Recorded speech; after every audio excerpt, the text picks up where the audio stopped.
Doctor صاحب، حضرت خدیجہ سلام اللہ علیہا کا جیسے ہم ذکر کر رہے تھے کہ اتنے پہلو ہیں کہ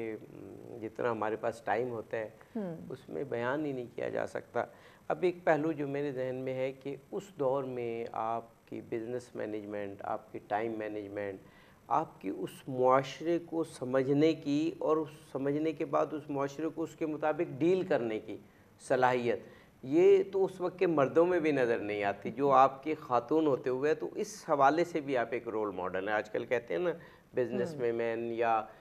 سوشل ورکر یا کوئی بھی پہلو سوسائٹی سے اور بزنس سے متعلق ہے، حضرت خدیجہ ایک رول ماڈل بن سکتی ہیں۔ دیکھیے، یہ بات آپ نے جو کہی ہے اس کو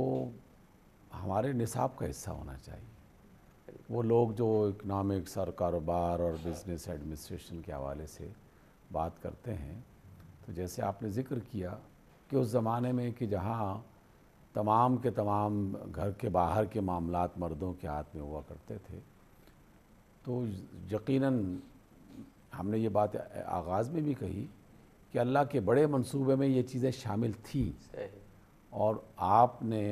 ہمیں یہ مختلف نشانات جو ہیں نا یہ منزل کی طرف جانے کے راستے متعین کرتے ہیں۔ تو یہ بات لوگوں کو بتانا کہ کاروبار صرف کسی دکان پہ بیٹھ کے چیزیں بیچنے اور خریدنے کا نام نہیں ہے، اصل میں تو ایڈمنسٹریشن کے معاملات کو آپ نے کس طرح چلانا ہے۔ مارکیٹ کیا ہے آج کل پوری دنیا میں، اور دیکھیے مکہ میں ایک بے آب و گیا اور بالکل کوئی کاروباری اور مرکزی منڈی نہیں تھی وہ، لیکن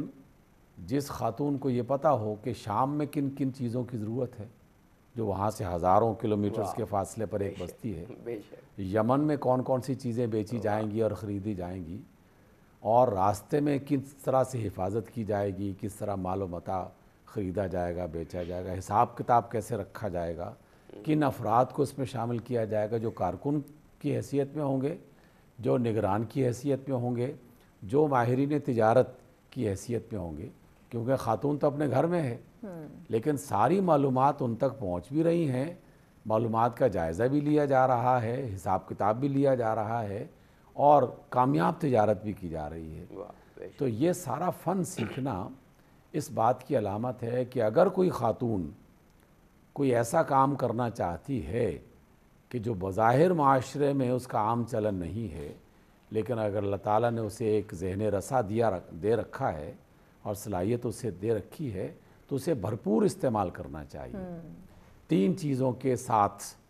جن کا مولانا نے ذکر بھی کیا، آپ نے بھی اس کا ذکر کیا، کہ طاہرہ کا جو لقب ہے یہ ایسی تو نہیں پڑ گیا تھا، ان کے معاملات، ان کے تصرفات، اس کو دیکھتے ہوئے لوگوں نے آپ کو طاہرہ کا لقب دیا۔ اور ذہین خاتون یہ لقب بھی آپ کے لیے اسی وجہ سے پسند کیا گیا کہ تمام تر کاروباری معاملات چلا رہی ہیں، لیکن عزت اور عفت پر معمولی سا دھبا نہیں آنے دیا،